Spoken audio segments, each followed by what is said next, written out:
Hey guys, welcome to Freedom in a Budget. I am Kelly and this is a really fun video. So this was kind of a challenge, not really a challenge. I'm just kind of piggybacking off of it, but Wendy Valencia and also Budget Girl did this as well, but comparing your budget percentages to Dave Ramsey's budget percentage. So Dave Ramsey recommends a certain budget percent for each category, and I was really curious to see where I added up and how I was doing in all the categories. I do have a column on my spreadsheet that has the percentages, so I do pay somewhat attention to it, but not really sure of where they would add up on Dave Ramsey's. So I'm going to be going over my September 28 budget report card with you. I'll have that link down below as well as a playlist so you guys can see line by line. I record everything in my budget. I do budget updates twice a month of how I'm doing, how we are doing, Jamie and I, what we're spending our money on. You guys can see penny by penny what we're spending our money on, how we're saving. And I do have my past budgets from when I was getting out of debt as well. So I know that we are debt free, and some people, it's hard to relate to that. So definitely check out those as well. I was paying off my debt on a $35,000 income, or even less than that at some points, and just killing it and just, you know, doing scorched earth. I did scorched earth budget for years. I think it was 2 years paying off debt and then another year saving for the wedding, and it was a lot. And so we're gonna jump in. I have an actual playlist, and we're gonna do this. So Dave Ramsey's budget percentages. First, we're gonna go over all of what he recommends, and then we're gonna jump into mine. So for giving, Dave Ramsey recommends 10%, savings 10%, food 10 to 15%, utilities 5 to 10%, housing 25%, transportation 10%, health 5 to 10%, insurance 10 to 25%, recreation 5 to 10%, personal spending 5 to 10%, miscellaneous 5 to 10%. Those are low. This is making me a little nervous, but I already did that, so I know I'm good. So we're gonna jump into mine, and each one I'm gonna tell you what I'm doing and how it's working. So the first one is giving, and we give about 11%. This number changes actually a lot on different things that we're going to, different things that we're approached about on different ministries, and starting in January, we're going to be sponsoring a family that are becoming missionaries in Argentina. So we're still praying about how much we're going to be giving to them each month, but so this number fluctuates, but it's at least 10% every month, and it sometimes goes up to like 17%, so between 10 and 17% each month. Next is savings. So we are currently saving, or this month we saved $3,820.44, which equaled out to 39% of our income. 39% of our income we are typically saving. That is incredible. Like, I'm sorry guys, but I'm proud of that. Like, that's a huge accomplishment, especially for someone that has not been a saver in the past, and saving is very new to me. And it's been awesome. So as you guys know, we just bought a new car. We purchased our new to us car. We got a 2016 Chevy. I'm still saying Chevy because I was gonna buy a Chevy for a long time. 2016 Jeep Cherokee Overland, and oh guys, it's amazing. So amazing. I've had it for a little over a week now, and I absolutely love it. It's been incredible. So we saved for that. It was $25,000, and we saved for that in just over a year. So we've been putting a lot to savings. So that, like I said, was $3,820 that we put in the month of September, which is about pretty average month for our savings, and that does include all of our sinking funds. So we don't do a general savings account. We have our emergency fund of $25,000, but we don't do like just everyday savings. We put everything into a category of whether it be new house building fund, Christmas fund, vacation fund, car repair fund, all of those different sinking funds. So that all gets lumped together. Next one is food, and we spent $897.79, and that equals 9% of our income. So y'all bust our chops a little bit. We're gonna get real here, and for our eating out, especially Jamie's eating out, it's typically pretty high, but when you look at the percentage, that's only 9% of our income, which is still below what Dave recommends. He recommends 10 to 15%.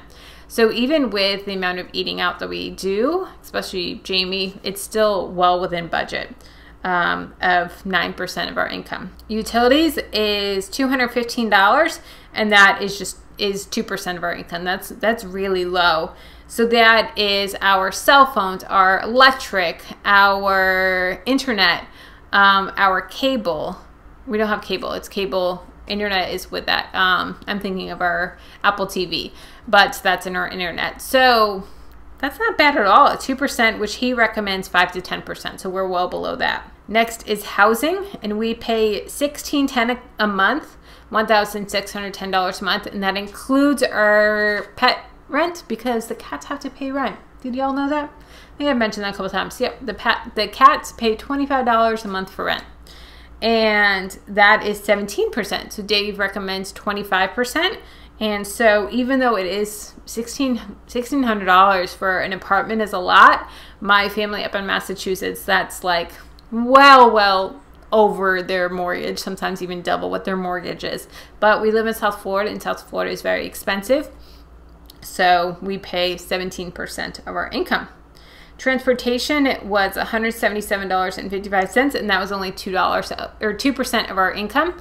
That was just gas. So we don't have car payments, we don't have anything like that, and any car maintenance would come out of our sinking funds.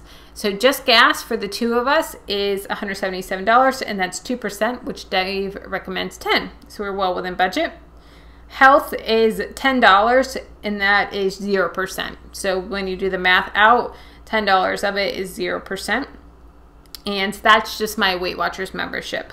And so Dave recommends 5 to 10%. So we kind of have to up that a little bit. We need to get a little healthier. But I do have a free gym at where I work. So we don't have to pay for gym memberships because we have that included. Insurance is $200, and that is 2%. Now, insurance, I will say that our health insurance comes out of our paychecks. So we don't even see that hit the budget. So I'm actually upping my insurance plan in 2019. I currently pay $40 a month for insurance, and Jamie pays, I think, $10 a month for insurance. He only has to pay for vision and eye insurance, and his company pays full medical benefits, which is incredible. So I think it's $40, and then it's going to be going up to $140. I think I'm changing from the low to the high plan for insurance this year in case I get pregnant. We're not trying to get pregnant, but you never know how God works, and so we're upping it just in case I do get pregnant. So yes, don't tell Jamie. Well, he knows, but yeah, that is the plan. So 2%, which Dave recommends 10 to 15. So the $200 is just our car insurance. Recreation, we spend $379.59, which is 4% of our budget, and Dave recommends 5 to 10%. So we're below that as well. Personal spending, $378.86, and that is 4% of our budget, and Dave recommends 5 to 10. So we're doing good on that as well. We do a lot of personal spending, which this makes me feel better because I feel like it's high. A lot of people have like $50, $100 for spending, and we're almost $400 for the two of us, but it's only 4%, so that's good. Miscellaneous is $941, and that is 10%, and Dave recommends 5 to 10. So that's a little high, but a lot of like our Costco hauls and different things like that, that'll come out of miscellaneous. I don't typically budget those into specific categories. It just gets lumped together in miscellaneous. So that gives us a total of $9,746.26, and that would equal 100% of our budget. So it's pretty good. I'm pretty proud of this. What do you guys think that you're standing up? Do you think that there's any areas of improvement that I can be making, or anything that you think that we're doing well at? This is eye-opening. I feel like there's times where we're beating ourselves up, and really we don't have to. And, you know, there's times where we need to buckle down a little bit, and this is really eye-opening. So what does the budget percentage mean? You know, it's not something that you need to stand super strictly on, but I think it's a great guide, and it's great to do the math and be like, okay, like, yeah, we're doing good here. Oh, yeah, you know, this is a percentage of our income, and we need to cut. You know, if your food budget is 37% of your income, you may need to cut that a little bit. But if you do the math and your food budget is only, you know, 5% of your income, then yeah, you're doing all right. And a lot of people, you know, I feel like a lot of people are very hard on themselves, especially with the grocery budget. And groceries, it's hard. It's hard to keep groceries under budget. I feel like we've done a pretty good job at that. We only spent $200 for the two of us, but it's definitely a challenge for a lot of people. And yes, it's an area that may need to be cut in your budget, but it also could be an area that you guys are doing all right in. And you see people like me that we're only spending $200 a month. But you also have to keep in mind that it's just the two of us. You know, we don't have a family of 6. We don't have, you know, teenage boys that are eating our refrigerators out. So you got to keep in mind of that. So I hope this helped. Let me know what you guys think.